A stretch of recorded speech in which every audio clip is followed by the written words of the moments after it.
اعوذ باللہ من الشیطان الرجیم، بسم اللہ الرحمن الرحیم۔ السلام علیکم۔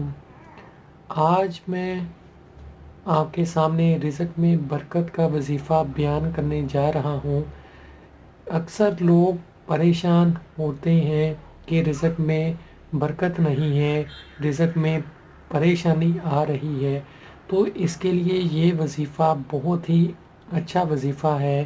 مغرب کی نماز کے بعد سورہ الکوثر 21 مرتبہ پہلے درود شریف پڑھیں اور سورہ الکوثر پڑھنے کے بعد بھی درود شریف پڑھیں۔ اس عمل کو آپ کریں، انشاءاللہ رزق میں برکت ہوگی، رزق میں اضافہ ہوگا، پریشانی ختم ہوگی۔ اگر زیادہ مسئلہ ہے تو ہر نماز کے بعد اس اسم کو پڑھیں، اس عمل کو آپ کریں، انشاءاللہ فائدہ ہوگا۔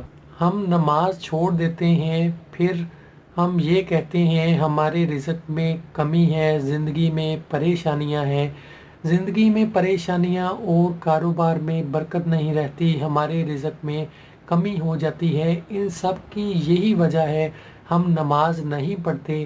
اگر ہم نماز پڑھیں گے تو ہمارے رزق میں برکت ہوگی، اللہ تعالیٰ ہمارے ان سب مسائل کو حل فرمائے گا۔ نماز کی پابندی کریں، مغرب کی نماز کے بعد اس عمل کو کریں۔ اگر زیادہ مشکلات ہیں تو ہر نماز کے بعد اس عمل کو کریں، انشاءاللہ رزق میں برکت ہوگی۔ دعاؤں میں یاد رکھیے گا۔ خدا حافظ۔